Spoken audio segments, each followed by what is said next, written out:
नमस्कार, आप देख रहे हैं महाबहस। मैं हूं आपके साथ अजय वत्स। तो कोरोना का काल चारों तरफ नाच रहा है। कोरोना उफान पर है, लोगों की जानें भी जा रही हैं, संसाधनों की कमी भी पैदा हुई है। लेकिन इस सब के बीच में जो राजनीति हो रही थी, जो तू मैं का सिलसिला चढ़ पड़ा था, जिससे और लड़ाई मुश्किल हो रही थी, उसमें एक आज सुखद बदलाव होता नजर आ रहा है। प्रतीकात्मक ही सही, सांकेतिक रूप से ही सही, लेकिन विपक्षी पार्टियां इस मुश्किल घड़ी में हाथ बटाते नजर आ रहे हैं। तो क्या ये जो तस्वीर सामने आ रही है, अगर एक साथ आएंगे तो फिर बनेगी बात, हारेगा कोरोना? आज महाबहस इसी पर। सांस पर सियासत, कैसे दूर होगी आफत? देखिए, किसी भी मरीज को कोई भी अस्पताल वापस नहीं करेगा किसी हालत में। यदि सरकारी अस्पताल में बेड नहीं है, उपलब्ध नहीं है, तो निजी अस्पताल में भेजा जाएगा। और निजी अस्पताल में जब भेजा जाएगा तो उसका सारा व्यय उत्तर प्रदेश सरकार वहन करेगी। किसी प्रकार से किसी भी गरीब की को बिल निजी अस्पताल के बिल से वो बिल उनके ऊपर नहीं पड़ेगा।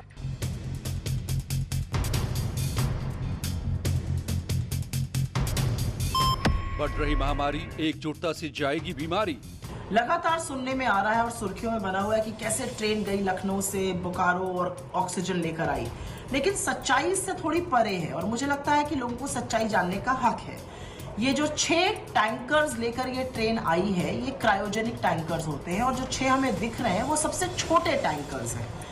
तो सबसे पहले तो 19 तारीख से ये खाली थे। 5 दिन बाद 24 तारीख को ये जैसे तैसे लखनऊ पहुंचे, लेकिन जितनी जरूरत है लखनऊ में, उसके हिसाब से तो ये समुद्र में बूंद के बराबर है। हिंदुस्तान के सभी सक्षम साथियों से मेरा अनुरोध है कि कोरोना काल की इस महामारी में आइए हम सब एक दूसरे के साथ आएं और समाज में जिन लोगों को हमारी जरूरत है, जिन लोगों की हम मदद कर सकते हैं, जो बीमार हैं, आइए हम सब उनकी मिल के मदद करें, उनकी जान बचाएं। यही सही मानव धर्म है, यही सही देश की सेवा है। आइए हम सब मिलके देश की सेवा करें और जो लोग परेशान उनकी मदद करें, साथ ही हाथ बढ़ाना रहे। न केवल भारत, उत्तर प्रदेश, अभी तो पूरी दुनिया में यथाशक्ति, यथा क्षमता, जैसे भी हो सके कोरोना से ग्रस्त इंसानों की सेवा करें। अपने दलीय स्वार्थी दायरों से ऊपर उठकर सरकारें हम फिर बना लेंगे।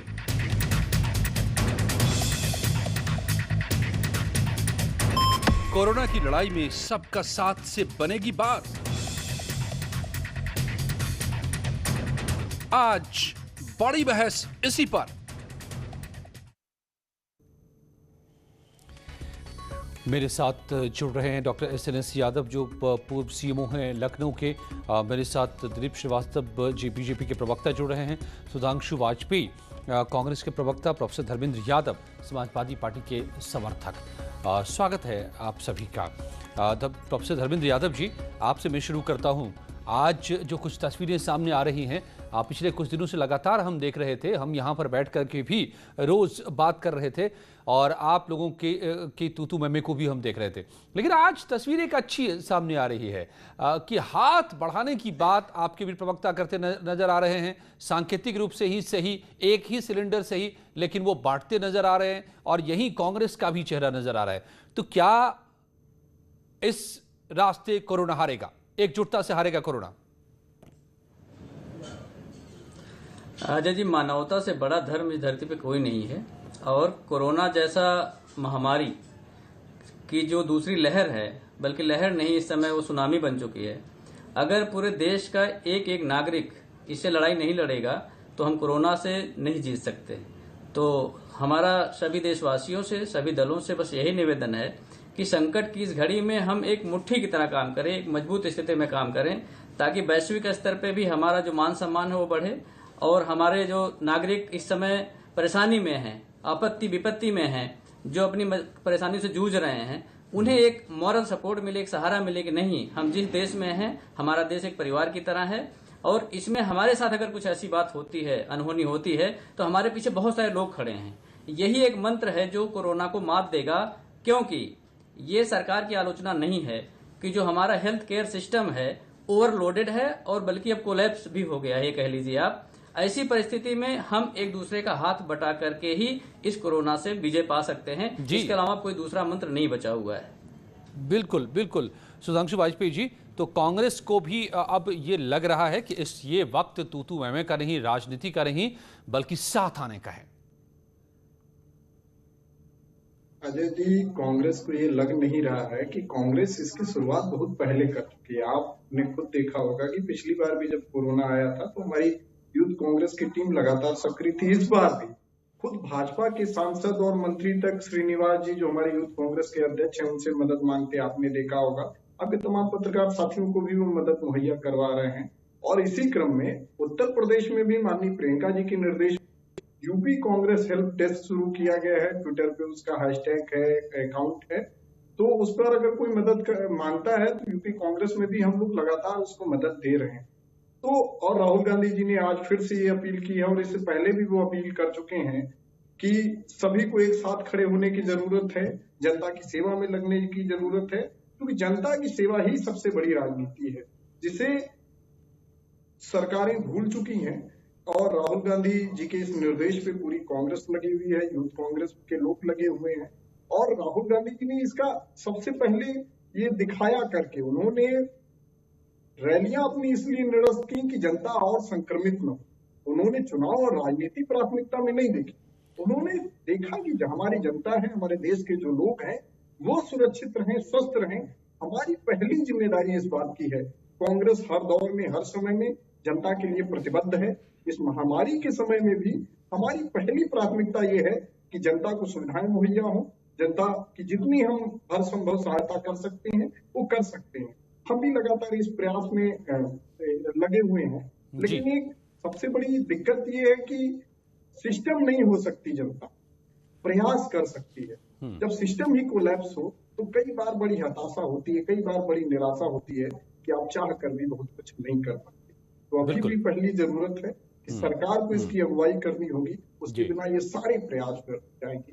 हमारा ये डॉक्टर SNS यादव पूर्व CMO लखनऊ के मेरे साथ जुड़े हुए हैं। डॉक्टर यादव, तो क्या सिस्टम कोलैप्स है जो कह रहे हैं कांग्रेस के प्रवक्ता, या वाकई सिस्टम पर लोड ओवरलोडेड तो इस वक्त हो गया है?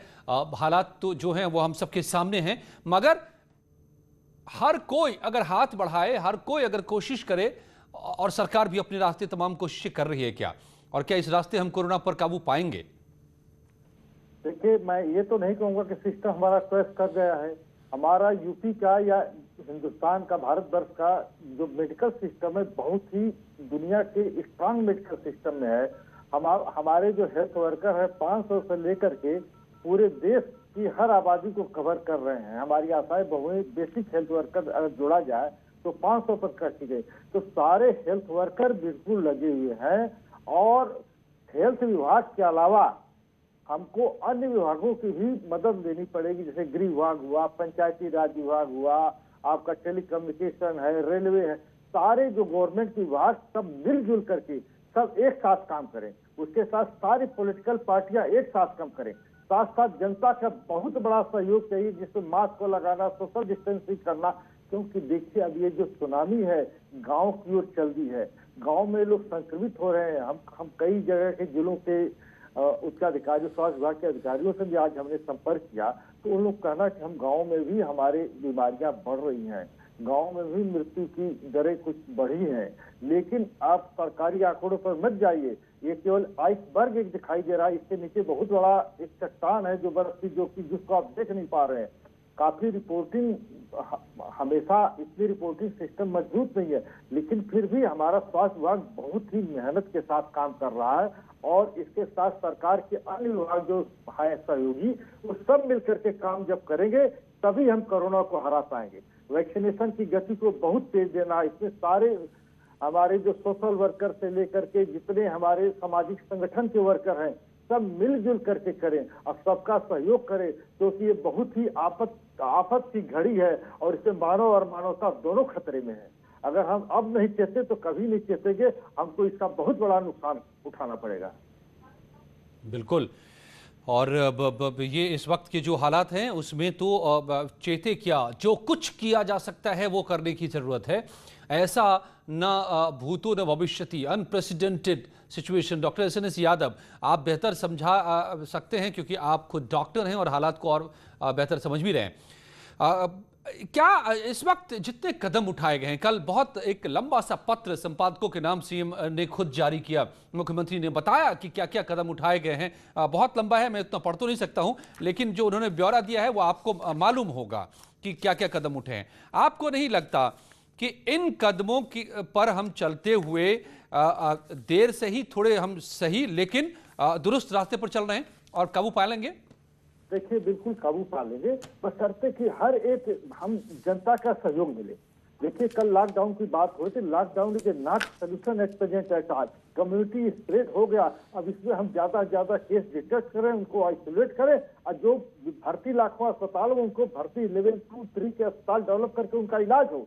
और सारे जो अन्य विभाग हैं इसको बीमारी को फैलने में रोके, जनता का सहयोग करे, मास्क ले। आज भी हम देख रहे हैं कि 50% से ऊपर सड़कों पर मास्क नहीं पहने हैं।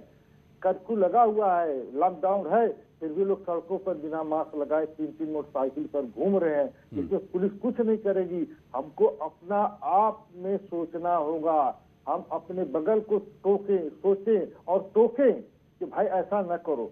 आप भी सुरक्षित नहीं है, आपका परिवार सुरक्षित नहीं, समाज नहीं सुरक्षित है और पूरा देश इस समय सुरक्षित नहीं है। ये बहुत ही संकट की घड़ी है, अभूतपूर्व स्थिति है और सबको एक साथ रहना है। हमारे संपादक बंधु से भी अनुरोध है, जो मीडिया के बड़े बड़े चला रहे चैनल, इसको पब्लिक के लिए सहयोगात्मक दें, डरावे नहीं।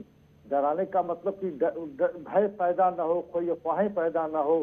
संकट की घड़ी में अफवाहों से भी बड़ा भारी नुकसान होता है, इसलिए सबको एक हो जाना बहुत ही जरूरी है। और संपूर्ण विभागों का मैंने पहले भी कहा, इसमें सहयोग के बिना एक विभाग कुछ नहीं कर सकता। कि वो स्वास्थ्य विभाग चाहे कि बीमारी कंट्रोल कर ले तो दैट इज इम्पॉसिबल। हमको अन्य विभागों की सबकी मदद लेनी होगी, क्योंकि हम निगरानी समितियां गाँव में बनाएंगे, शहरों में बनाएंगे, किसके घर में पॉजिटिव आ गया उसको अलग रखेंगे। अगर घर में रहने की व्यवस्था नहीं है तो जो हमारे हॉस्पिटल्स में अब भी ऑक्सीजन वाले बेड तो भरे पड़े हैं, लेकिन आइसोलेशन वाले बेड खाली हैं, उनको वहाँ भर्ती करने की व्यवस्था है। उनके इलाज भी मुफ्त है, आइसोलेशन बेड के भी, उसमें जो सरकारी में मुफ्त है, प्राइवेट में भी है, उसमें भी सरकार आयुष्मान के रेट पर उनको दे रही है। इसलिए हमारा यह अनुरोध है कि घर घर जा करके केस को पहचाने, जिनके यहाँ रहने की व्यवस्था नहीं है, जिनके कॉमन टॉयलेट्स हैं, उनको अस्पतालों में भर्ती कराएं और आइसोलेट करें ताकि कम से कम बीमारी का स्प्रेड हो। ये बड़ा जरूरी है कि इस वक्त स्प्रेड को, बीमारी के फैलाव को जितना हो सकता है कम करने की जरूरत है, क्योंकि हमारे अस्पताल ओवर बर्डन अगर हो जाएंगे, जगहें खत्म हो जाएंगी तो फिर इलाज मुश्किल हो जाएगा। दिलीप श्रीवास्तव जी, इन सारी कोशिशों के बीच में अब पॉलिटिकल पार्टीज भी, ऐसा लग रहा है, दिख रहा है कि आपके साथ हाथ बढ़ाने की बात कर रही है कि सबको साथ मिलकर चलना होगा लड़ने के लिए। अजय जी, जनसेवा सबसे बड़ा मानव धर्म है। सभी राजनीतिक दलों को राजनीति से इतर जनसेवा करनी चाहिए, चाहे भाजपा हो चाहे अन्य राजनीतिक दल हो। सभी लोगों को आना चाहिए, आगे बढ़ के जनसेवा हो सकती है जो जागरूकता होती है। जैसा कि अभी डॉक्टर साहब बता रहे थे कि जो डर और खौफ और ज्यादा जो है बीमारी को बढ़ा दे रहा है, ये वैश्विक महामारी में जो डर और खौफ से जो बाहर का वातावरण है ये बेहद जहरीला हो चुका है। हवा जहरीली, वातावरण जहरीला, फेसबुक आप खोलिए, सोशल मीडिया खोलिए तो उसमें लगातार आपको निगेटिविटी, जो नकारात्मक चीजें दिखने को मिल रही हैं। कुछ चैनल्स पे भी लगातार ये सब चीजें नकारात्मक, ये नकारात्मक चीजें जो अंदर से आदमी को भयग्रसित कर दे रहा है, ये और बीमारी पैदा कर दे रहा है। हम सभी राजनीतिक दलों से मैं अपील करूंगा कि इसको हम लोग रोकने में सजगता, जागरूकता, मास्क पहनना, 2 गज की दूरी और बराबर हाथ धोते रहना, ये सब जो चीजें हम लोगों को डॉक्टर्स, चिकित्सक बता रहे हैं, इन सब का हमको अमल में लाना है और तभी हम इस कोरोना से दृढ़ इच्छा शक्ति के बल पर जीत सकते हैं। और बहुत बड़े पैमाने पर जो ऑक्सीजन लेवल कम होता चला जा रहा है, अगर हमारा लगातार हम प्राणायाम, योग वगैरह करते रहें और अपने अंदर से मजबूती रहें, जिसमें सभी राजनीतिक दल अगर जागरूकता के साथ सबको इस भावना लाएंगे तो मुझे लगता है कि इससे हम लोग जल्दी, हमारी रिकवरी रेट और बढ़ती चली जाएगी। जागरूकता, सजगता के साथ ही हम कोरोना से जीत सकेंगे। निश्चित तौर पर जो सीएम ने खुद कल कहा है कि धीरज धर्म मित्र अरुनारी आपद काल परिखहि चारी, तो जब आपदा का वक्त आता है तभी जो धीरज का परिचय होता है, परीक्षा होती है सभी के, चाहे वो जो भी आपके इर्द गिर्द हों। ये ऐसी स्थिति में और जो कदम उठाए गए बहुत लंबा पत्र है। मैं प्रोफेसर धर्मेंद्र यादव, मैं समझना चाहता हूं कि क्या कर सकते हैं सभी लोग साथ आने की बात, एकजुट होने का मतलब क्या है? आप क्या कर सकते हैं एज अ पार्टी? बहुत सारे काम हैं जो करने की जरूरत है, चाहे वो लोग कोरोना अप्रोप्रिएट बिहेवियर नहीं अपना रहे हैं, बीमारी का फैलाव इससे बढ़ रहा है, उसको कम करने की जरूरत है, या और तरीके से लोगों की मदद करने की जरूरत है। आप लोगों की तो बड़ी फौज है कार्यकर्ताओं की। अजय जी देखिए, एक तो ये है कि जो जागरूकता लोगों में है वो फैलाने की आवश्यकता है, और जो हेल्थ केयर सिस्टम है उसको जितना और मजबूत किया जा सकता है बैकएंड में, फ्रंट में तो गवर्नमेंट करेगी, लेकिन बैकएंड में बाकी पॉलिटिकल पार्टियां या देश या प्रदेश के लोग करेंगे, उसको मजबूत करते हुए हमें आगे बढ़ने की जरूरत है। क्योंकि अगर हमारा हेल्थ केयर सिस्टम भी ज्यादा मजबूत नहीं होगा तो हमें सिर्फ इच्छा शक्ति से ही बहुत सारी चीजें नहीं कर सकते। जैसे किसी अगर पेशेंट को ऑक्सीजन की जरूरत है तो उसे ये कह के नहीं कहा जा सकता कि आप चिंता मत करो आपको ऑक्सीजन मिल जाएगी, उसको एक दिन ऑक्सीजन की आवश्यकता पड़ेगी। तो जो हमारा हेल्थ केयर सिस्टम है उसमें जो खामियां हैं उसको पॉजिटिवली लेकर के सरकार को धीरे धीरे दूर करते रहना चाहिए। जैसे मेरा एक सुझाव ये है कि जो टैंकर ऑक्सीजन के चल रहे हैं रोडों पे, उसे एम्बुलेंस का दर्जा अगर दे दिया जाए तो उसे जैसे एम्बुलेंस को रास्ता मिलता है वो कम समय में पहुंच जाएगी, हो सकता है किसी की जान बच जाए। तो इस तरह का सुझाव एक ये हो गया। दूसरा है जैसे अफरा तफरी का इतना माहौल है, ऐसे में सरकार पूरी तरह से ऐलान कर दे कि इस आपदा में मुफ्त दवाई मिलेगी, मुफ्त टीका मिलेगा और मुफ्त जांच होगी। तो इससे एक अफरा तफरी का माहौल कम हो जाएगा। जहां टेस्टिंग हो रही है, टेस्टिंग पे जो आपकी कोविड गाइडलाइंस है, आप सोचो कि टेस्टिंग में ही अगर कोविड गाइडलाइन फॉलो नहीं होंगी तो उसमें बहुत सारे लोग संक्रमित होते हैं, बहुत सारे नहीं होते हैं। अगर वहां पे कोविड गाइडलाइन फॉलो नहीं हो पा रही है तो इसका मतलब कि वहां से हम कोरोना बम लेके जा रहे हैं। दूसरी बात यह है कि अभी जैसे आपने कहा कि आपने एक और कार्यक्रम किया था इसमें, उसमें परीक्षा को टालने की बात कही गई क्योंकि हम देश के भविष्य के साथ खिलवाड़ नहीं कर सकते हैं। ठीक ऐसे ही जो इस समय चुनाव हमारे प्रस्तावित हैं, जैसे पंचायती चुनाव है, माननीय प्रधानमंत्री जी ने राष्ट्रीय पंचायती दिवस के दिन अपना भाषण भी दिया था कि हम कोरोना को अगर गांव में जाने से रोक ले जाएं तो ये हमारी बहुत बड़ी उपलब्धि हो जाएगी।